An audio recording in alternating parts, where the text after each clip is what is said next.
Bueno, ya inició el pago del aporte familiar permanente, más conocido como Ex Bono Marzo, el beneficio que entrega ayuda monetaria a las familias vulnerables del país, especialmente en el mes donde se realizan mayores gastos. ¿Cuándo le corresponde a usted el pago de ese beneficio? Para profundizar en este y otros temas, estamos junto a la ministra de Desarrollo Social, Javiera Toro. Ministra, ¿cómo está? Muy buenos días. Muy buenos días. A ver, ministra, sabemos que son 3 grupos. Si nos puede ayudar a entender también a la gente que está en su casa, ¿cuándo debiera recibir esta ayuda monetaria? Que hay muchos que ya la están esperando, obviamente. Efectivamente, este aporte familiar permanente, conocido más coloquialmente como Bono Marzo por su nombre previo, se empezó ya a pagar el día de ayer, 17 de febrero, y se paga en distintos grupos hasta el 17 de marzo. Por lo tanto, ya comenzó a recibirse y se ve reflejado en la cuenta RUT o en la cuenta en que las personas reciban sus beneficios de manera automática. No es necesaria una postulación adicional a quienes les corresponde, que son alrededor de 1,5 millones de familias, les está llegando desde ya y durante las próximas semanas de manera automática. Y ayer fueron los primeros, entre comillas, afortunados, obviamente, quienes recibieron este primer pago, siendo 17 de febrero. ¿Cuántas aproximadamente familias o personas recibieron este bono? ¿Hay un número? El total que lo va a recibir de aquí al 17 de marzo son alrededor de 1,5 millones de personas y por lo tanto este primer tramo del 17 de marzo es una porción de esto. Y está ligado a el tipo de beneficios que reciben mensualmente las personas, ya sea subsidio único familiar, asignación familiar o maternal o ser parte del subsistema Seguridades y Oportunidades, porque son esas familias que si estuvieron durante todo el año pasado y a diciembre del año pasado recibiendo esos beneficios mensuales, van a recibir de manera automática el Bono Marzo. Ministra, ¿cómo yo me entero finalmente que soy parte de ese grupo que va a recibir este bono? ¿Cómo las personas tienen ese registro? ¿Dónde pueden verlo? Bueno, primero lo pueden recibir en su cuenta, lo van a ver en su cartola, eventualmente en su cuenta RUT, que es lo más habitual, claro. O en el caso de que reciben sus beneficios en otra cuenta, pero también pudieran haber personas que no tengan asociada una cuenta y en ese caso pueden ir a cobrarlo a través de IPS y por lo tanto a través de Chile Atiende, por ejemplo, pueden consultar si son beneficiarias de este bono. ¿Y hay alguna posibilidad de que yo como persona cumpla los requisitos, me meta a la página web, diga, no, yo cumplo todos los requisitos que solicitan para poder recibir este bono, pero no me ha llegado, ¿se puede hacer algo al respecto o no hay fallas en ese sentido en el sistema?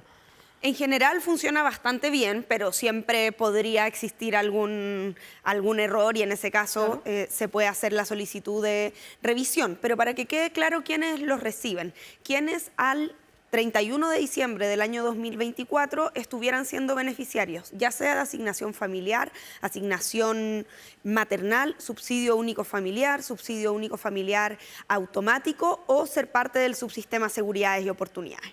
Y esta es una plata, digámoslo en buen chileno, extra que le ayuda a los bolsillos de las familias chilenas finalmente. Absolutamente, alrededor de 64.500 pesos que llegan por una vez durante el mes de marzo para apoyar en este mes que sabemos que es más pesado y por lo tanto estas familias que reciben y que requieren este apoyo del Estado reciben este bono. Ministra, eso es importante porque hablamos que es un poquito más de 64.000 pesos, pero ese monto va a variar obviamente dependiendo de los integrantes de una familia. Ese es el mínimo del que llega, obviamente dependiendo, ¿no? Dependiendo de la familia. En el caso de familias que reciben el bono por ser beneficiarias de subsidio único familiar o de asignación familiar o asignación maternal, van a recibirlo por carga. Por lo tanto, por ejemplo, si en la familia se recibió durante todo el año pasado un subsidio único familiar por 2 hijos menores de 18 años, cada uno de ellos es una carga y lo recibe quien tiene su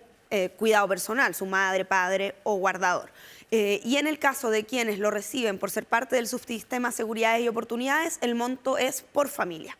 Y hay muchas dudas también, sabemos que se ha insistido en el tema, pero es importante volver a reinsistir finalmente. No se postula, llega automáticamente a la cuenta. ¿Qué cuenta también es la que va a depender que tenga registrada? Me imagino que en la mayoría Banco Estado es donde se deposita estos dineros.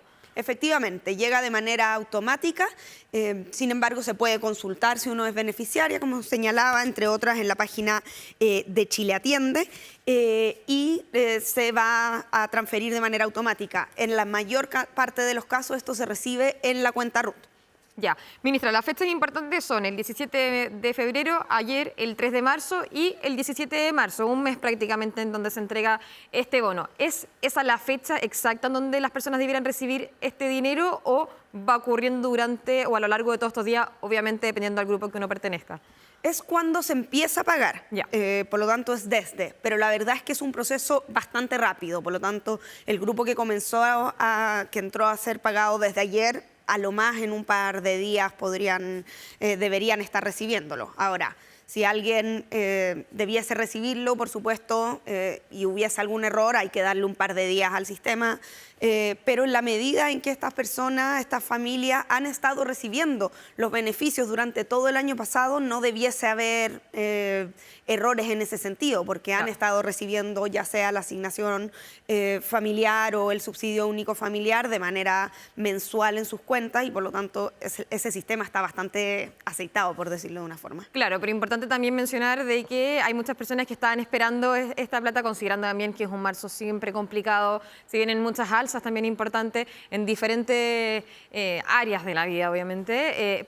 Si no le llegó hoy día, si usted es del grupo del 17 de febrero, si no le llegó ayer, hoy día, va a llegarle mañana pasado en uno de estos días y no hay apuros en ese dinero, ¿está guardado para esa familia? Sí, de todas maneras, quienes son beneficiarios tienen derecho a ello y lo van a recibir. Perfecto. Ministra, le quiero llevar a otro tema respecto a lo que está ocurriendo, por ejemplo, en el caso del sur del país, los incendios forestales que obviamente han llevado la atención importante de estas últimas semanas.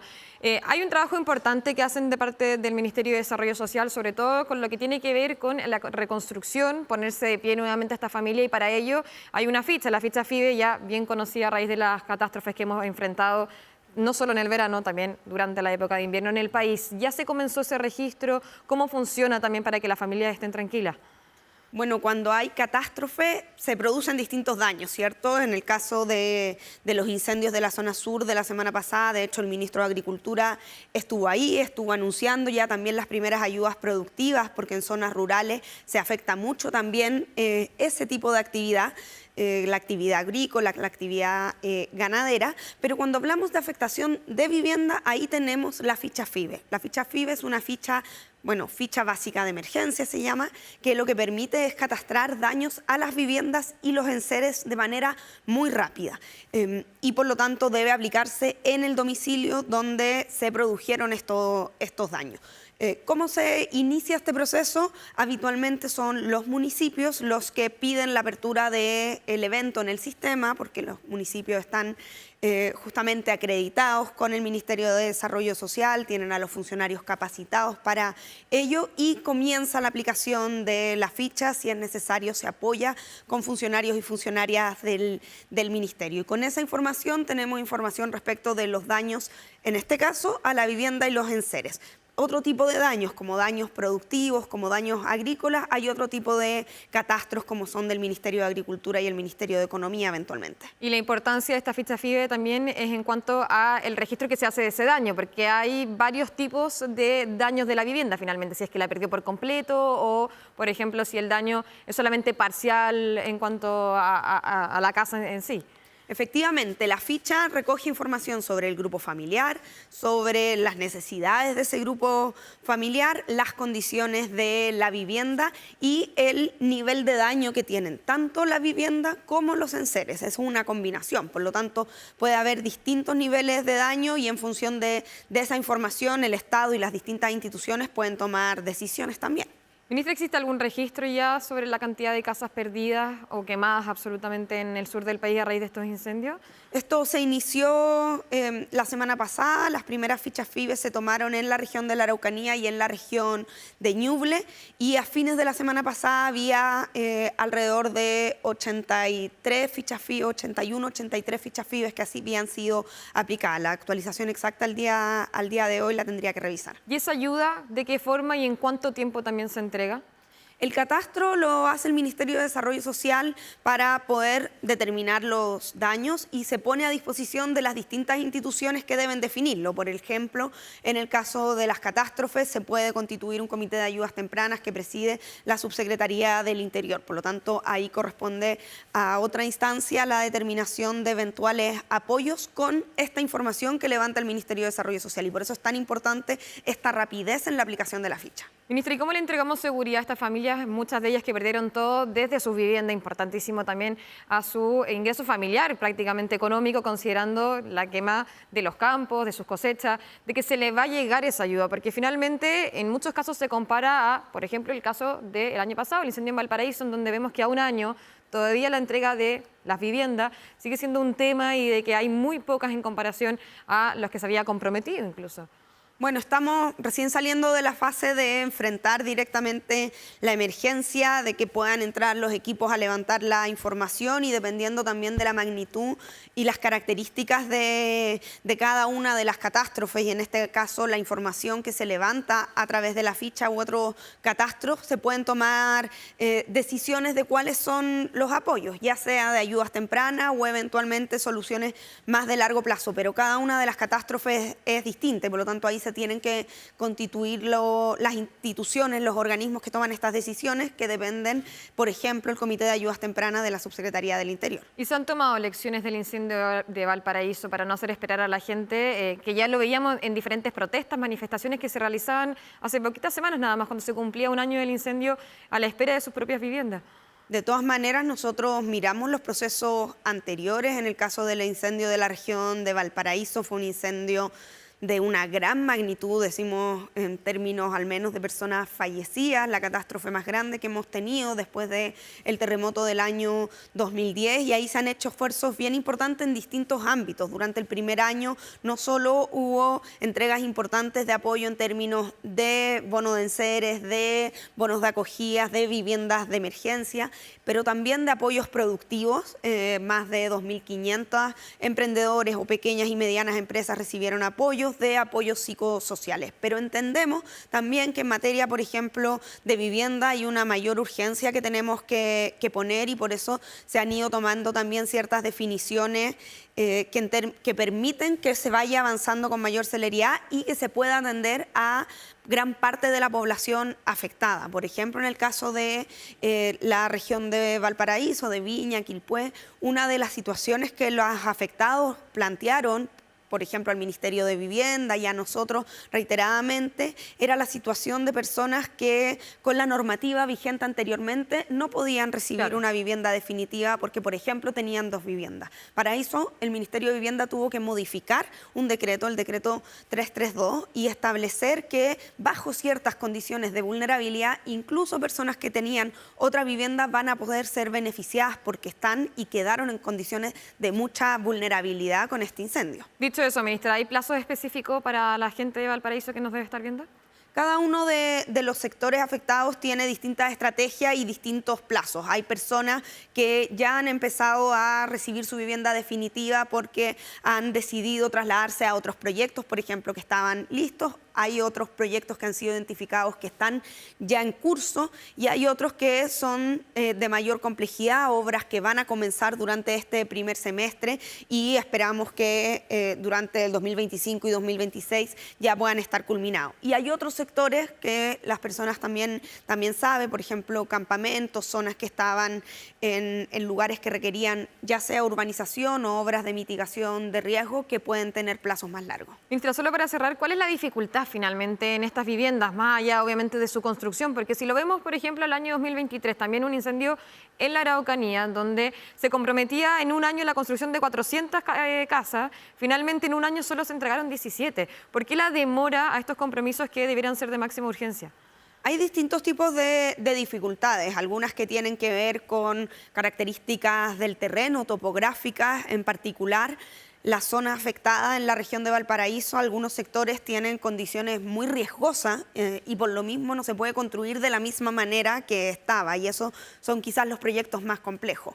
Hay otra complejidad que es bastante común en el país, que tiene que ver con la irregularidad en la tenencia de la tierra, que suele ser, o sea, que es un requisito para la reconstrucción de una vivienda definitiva, y por lo tanto muchas veces hay que regularizar los títulos de dominio previo a la construcción. Y son complejidades que se van topando en el camino y de ahí al compromiso incumplido muchas veces en cuanto a la entrega. Esas complejidades se van topando y las aprendemos también de experiencias anteriores. Por ejemplo, las mismas dificultades me transmitió el expresidente Piñera, que yo tuve la oportunidad de hablar con él luego del incendio, pero también vamos aprendiendo maneras de poder ir mejorando. Por ejemplo, en materia de regularización de los títulos de dominio, tenemos que poder actuar en paralelo en los trámites administrativos para la asignación de subsidio, para el inicio de los proyectos, con la tramitación del título de dominio. Y esas mejoras se están realizando porque hay una dimensión que es también administrativa, donde nosotros hemos reconocido y el Ministerio de Vivienda ha reconocido que tenemos que mejorar los procesos y los plazos, y así nos ha mandatado el presidente y se está haciendo por parte del Ministerio. ¿Y esas mejoras se van a entregar el día que se entregue el gobierno, considerando que es el último año que ya les queda en el Palacio de la Moneda?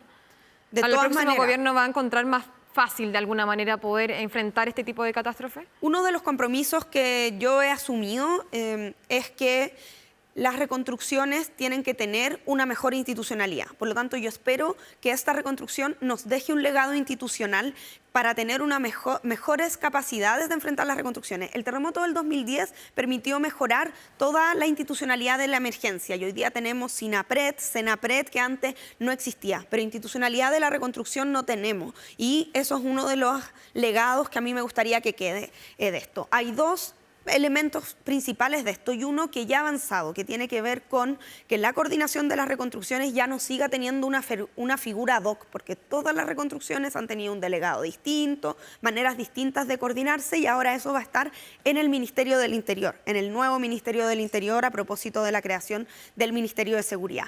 Y hay otra dimensión en la que también quiero que avancemos, que tiene que ver con la capacidad de ejecución. Necesitamos un brazo ejecutor, porque lamentablemente estamos enfrentando varias reconstrucciones a la vez, y cuando estas tareas se suman a todas las tareas habituales del Estado, también es difícil mantener esa prioridad, y por eso necesitamos también esta otra dimensión, que es un brazo ejecutivo con mayores capacidades, y yo espero que eso sea parte del legado institucional que dejemos a propósito de esta catástrofe. Javiera Toros, ministra de Desarrollo Social, muchas gracias por su tiempo. Gracias. Que tenga muy buen día.